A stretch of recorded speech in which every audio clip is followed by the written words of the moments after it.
那不知道各位有没有遇到过这样的一个情况？当你开始意识到自己不能够再混日子了，你决定要开始好好的为自己的未来努力，好好的学习。而在这个时候呢，你就会发现到你身边的人呢，好像开始渐渐的在疏远你了。那你曾经的好朋友呢，也开始慢慢的变得不再怎么联系了。这个时候呢，你就开始慢慢的感到孤独，然后甚至开始的怀疑，自己当初这样子做到底是不是正确的？那如果各位也有遇到上述这个情况的话呢，可以弹幕扣个1来一起报道一下啦。那这几年来呢，其实我真的一直都收到各位战士们的来信，都跟我说明类似这样的一个情况。那其实呢，我自己本身呢也是有经历过一模一样的事情了啦。所以今天呢，我就想要在这期视频里面和各位好好的谈一谈这个话题啦。那并且和各位分享我亲自的经历，因为这些经历呢，其实我现在回过头来看嘛，也可以说是开启了第二个人生阶段嘛。它就好像是一个分界线，分开了两个完全不同的我。所以也希望在这里能够给一些也有此困惑的呢，当做一个参考啦。那跟我一起打天下那么多年的战士们一定都知道，那我的故事呢，其实主要就是在我大一的时候爱上了物理学了，所以那时候我就立志的想要当一名物理学家，也是真正的第一次意识到自己未来想要干什么。但是由于初中时候我的基础实在是太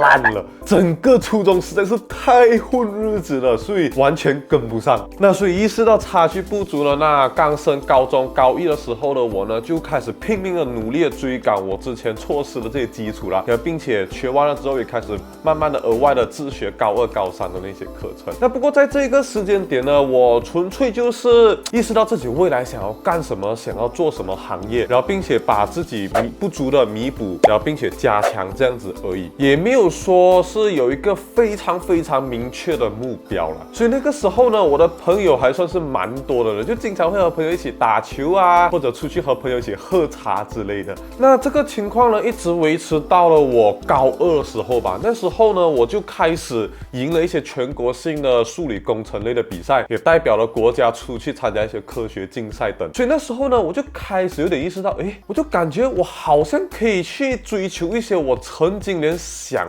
都不敢想的一些目标。这个目标呢，就成为我母校成校以来第一个拿下数理10大的人。所以那时候呢，我就把这个抢10大正式的纳入了我极度渴望达到的一个目标了。那为了拿下这个看起来不可能的荣誉呢，我当下就决定牺牲了所有一切会阻碍我完成这目标的东西，就开始像我视频开头所说的那样，会发现身边的人呢开始渐渐的疏远我了。那也包括了一些我很要好的朋友啦。那其实一直到我高3的时候呢，我其实后来发现了，我其实自己整个人已经走极端化了。那当初我已经开始极端的到我看见身边的一些人不会为自己的未来努力的话呢，我会打从心里的去鄙视他们。那我曾经非常要好的朋友啊，包括也是我现在非常要好的朋友，那当初呢，他就来微信告诉我说，其实班上有越来越多人开始对我一些私底下讨论了。那你们可以看一下，这个是我当下给他的答复。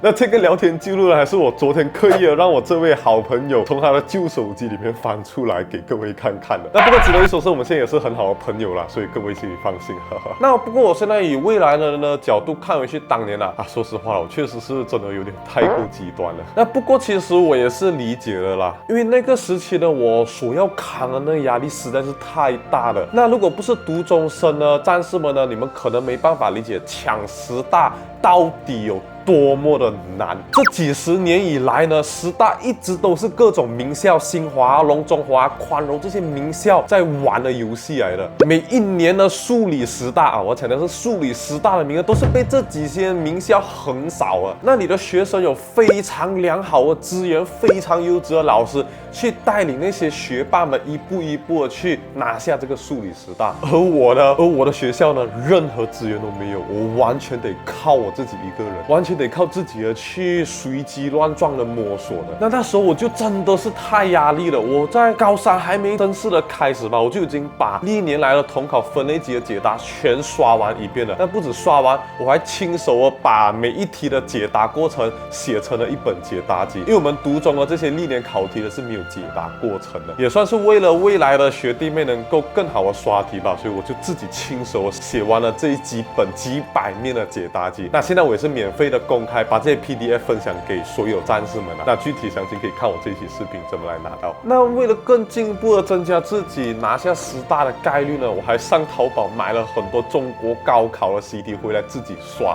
哈哈，所以各位感到，其实我跟中国的缘分在那个时候就已经开始了的。哈哈哈。那了解到这些呢，我相信各位也能够明白了。那为什么我当初会走向那么极端化呢？这其实也是在所难免的。那在我高3结束了在马来西亚的高考结束之后呢，我也就如愿的成为了我母校第一位拿下这个数理10大的人啊。那只是出现了一些小小意外，我拿下的不是我一直以来想拿的物理10大，而是误打误撞不小心拿到了另外一个高数。在做物理的时候，因为一些小小的失误，导致我和物理10大失之交臂了。那因为抢10大基本上你没有满分呢，你拿10大就基本不可能了。那不过最后怎么说呢，我还是拿下了一颗数理10大啦，所以也算是如愿以偿了。那现在以过来人的角度回望总结我高中的这个生涯呢，那其实说一句实在的，我觉得就是各位如果也有这样的情况的话，你必须得问你自己心里想要的是什么吧。其实这是没有对与错的。那我觉得这其实就是一个要认清楚自己想要什么的一个过程来的。那我能给到大家的建议，如果你有遇到这样的情况的话，无论是人际关系和学业的冲突，还是兴趣爱好和学业的冲突呢，我觉得各位真的要打从心里的问一下自己心里到底想要的是什么东西，想清楚之后再做出你的选择。这件事呢是完全没有对与错的，真的是取决于你想要过什么样的生活。那当初呢，我想要拿下这个数理10大，那理所当然的我就必须要牺牲一些东西的，就所谓的鱼与熊掌不可兼得嘛。那如果各位也像当初我这样有一个明确的目标之后呢，那其实各位啦，你们就必须得提前做好一个心理准备，你们很可能也会面临到同样的事情，你们也很可能会感觉到孤独，走不下去的。那各位如果也有这样的想法的话呢，其实你们各位只需要想，景堂当年也走过来了，所以你们一定也是可以的。那如果各位真的感觉到太孤独的话呢，可以来一下我的自习室啊，那里也有很多和你们一样打拼的战士们，可以互相的认识一下，有个羁绊一起走下去。好，那接下来就来到大学了啦。那这个时候呢，我就意识到我不可以再像高中这样了。那而且我来到的是清华大学嘛，身边的人都非常的牛逼。那结交这些大佬们呢，无论未来想要创业还是就业好啊，都会起到非常大的作用。所以在进入大学前的我呢，就和自己说，我不可以再像高中这样了，我要尽可能去结交，去认识很多的人。当然呢，事与愿违，我竟然误打误撞了走上了自媒体创作者的道路。所以就导致呢，我在我大学前的3个学期吧，我基本都是 one man show 的。我一个人在扛下清华航院的课业压力的同时呢，我还得一个人呢扛下视频的定稿、写稿、拍摄、剪辑、运营，以及和广告商的谈判博弈等等这些任务。我一天的24小时基本是全排满了。那如果各位在那个时期就开始跟踪我的话，你们一定很清楚，我当时的生活是非常的恐怖了。我一天睡不到5个小时而已，真的是作息区的 UP 主。所以除了我最好的那位好朋友苗贝啦，不知道各位还认不认识？除了他以外呢，可能就停留在名义上的朋友这样的一个关系而已。那有举办的各种活动啊，我都基本从不参与了。所以我也在一些清华生的视频当中呢，有听到一些我的同学对我的评价啦，基本都是另类啊、不合群之类的。那其实说实话啦，心里也是挺无奈，因为那个时候的我呢，时间真的是很不够。那这样的生活一直到了我大2下学期这个时间吧，那时候我的频道也步入正轨了，收入也不停的在提升，也稳定的，可以足够让我去支撑一个团队的运营。所以那个时候我就请了好几个助手啦，有助手帮我剪辑视频啊，有助手帮我运营啊等等之类的。所以就是在那个时间点呢，我才开始可以的去好好的享受人生以及学习的。所以各位也会发现到我大2、大3的学习基点呢，和大1相比进步是非常的大了。大1的时候我的基点只有2.3，满绩是4.0。那到了大2、大3个别就是3.3和3.56了，进步其实还是蛮可观的。那也就是这个时候呢，我才有时间的去所谓的合群啦。但是这个时间点导致我从那个时间点开始，一直到现在我都回不去清华，已经2年多的时间了。所以只能够说是上天和我开了个玩笑吧。当我开始有能力去合群之后，我又回不去了。那毕竟我以后还会念研究生的嘛，以后我回到去清华呢，我就和自己说，我肯定不会再像大一时候那样了，希望不会再杀出一个像当初自媒体那样创业什么东西占用我的时间吧。话先说在此。好，那如果说你们现在问我了，后不后悔当初去错失的这些认识各种大佬的机会呢？说句心里话，我心里是很后悔的。但是如果说你让我知道了这些情况下，从头来过，回到大一那个时间点呢，我很可能还是会走回这一条路。因为说句实话啦，达到经济独立真的是一个很爽的。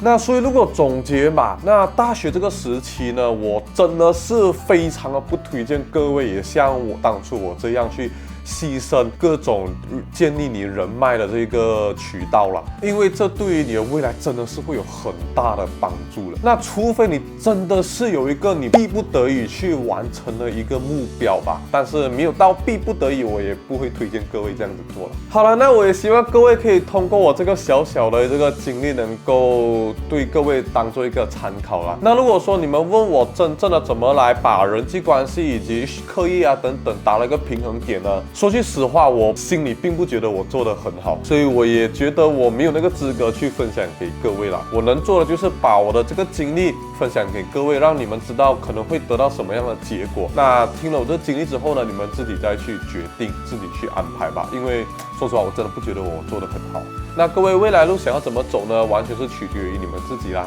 那所以这一个小小的故事分享就来到这里了。那各位，你们在打天下打拼的道路上面呢，还有遇到什么困惑啊，想要请教我，也可以随时来留言啊，弹幕让我知道啊。我有能够分享的话，也会和各位分享一下。好了，这一期视频就来到这里了，希望这一期视频可以帮助到各位，感谢各位支持，我们下期见，拜拜。